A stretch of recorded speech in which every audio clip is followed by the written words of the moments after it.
प्रथमतः मी भारतीय जनता पार्टीकडून व माझ्या धरमशेट्टी परिवाराकडून मी त्यांना भावपूर्ण श्रद्धांजली अर्पण करतो। महेशांना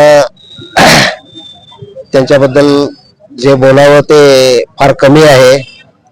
राजकारणात मी जो आज मोठा झालाय हे याच्या मागे महेशांनाचाच हात आहे असं म्हणलं तरी काही वावगं ठरणार नाही। कारण या बिडी घरकुल मध्ये ते वेगळ्या पक्षात मी भारतीय जनता पार्टी पक्षात आम्ही एकमेकांचे कट्टर विरोधक, आम्ही नेहमी भांडणार करणार, परंतु अशा काही ठिकाणी ज्यावेळी एकत्र आम्ही बसलो केलो की ते आम्हाला प्रेमाने विचारत होते, सतीश काय चाललंय काय नाही। आमचे राजकीय विचार वेगळे, राजकीय आमचं भांडण असायचं, परंतु वैयक्तिक असं आम्ही मनात एकमेकांबद्दल कधी कटुता निर्माण केली नाही। महेशांनाचं हे आकस्मिक जाणं हे माझ्यासाठी तर फार एक मोठा धक्का आहे। कारण ते नेहमी म्हणत होते की सतीश आपण एकमेकांच्या विरोधात असलो तरी तू मोठा झालेला मलाही पाहायचं आहे।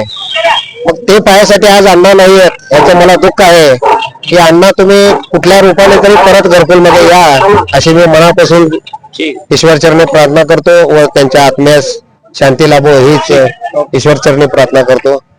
ओम शांती शांती। मी लक्ष्मीनारायण विश्वनाथ दासरे, महेश अण्णांसोबत आमचं कमी गेल्या 30-35 वर्षाचा संबंध होता। आपल्याला माहिती आहे सोलापूर शहरामध्ये सध्या सणासुदीचे दिवस आहेत, मकर संक्रांतीचा सण आहे। अशा परिस्थितीमध्ये अण्णांचं जाणं हे मनाला चटका देऊन जाणारी आपली घटना आहे। संबंध सोलापूर फक्त पद्मशाली समाज नव्हे तर संबंध सोलापूरसाठी एक मोठा खूप मोठा हे आघात झालेला आहे। त्यांचं असं या घटनेमुळे सोलापूरकरांच्या मनामध्ये खूप काही जखमा झालेल्या आहेत आणि ह्या जखमा येत्या काही वर्षांमध्ये हे आपल्याकडे एक सदमा म्हणून राहणार आहे सगळ्यांच्या मनांमध्ये। त्यामुळे अण्णांनी जे कार्य केलेले सोलापूरकरांना, जसं इंदापुरे साहेब आज सांगितलेले आहेत, ते सगळ्यांना आपल्या मीडियाला सुद्धा माहिती आहे की अण्णांनी जे सोलापूरकरांसाठी विशेष करून बिडी घरकुल भागासाठी काय काम केलेलं आहे, म्हणजे प्रगती काय असते, विकास काय असतो, त्यांनी सोलापूरकरांना एक रोल मॉडेल म्हणून दिलेलं आहे।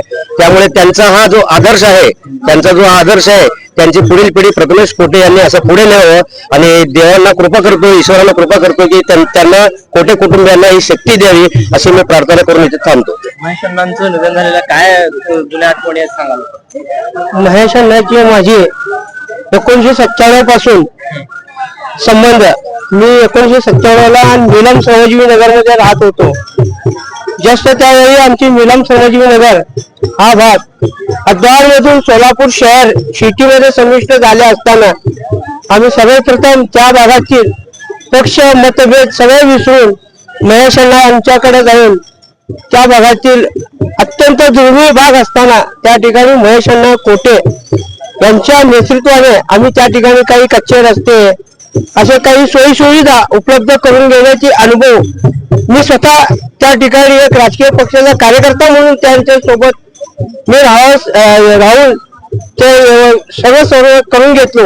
महापालिकेकडनं पक्षभेद, मतभेद, जातभेद असे न बघणारे सोलापूरचे अष्टपैलू खेळाडूला आम्ही मुकवलो अशी माझी ही प्रामाणिक एक खंत आहे आणि ईश्वरचरणी प्रार्थना करतो की त्यांच्या कुटुंबियांना सदिच्छा द्यावं।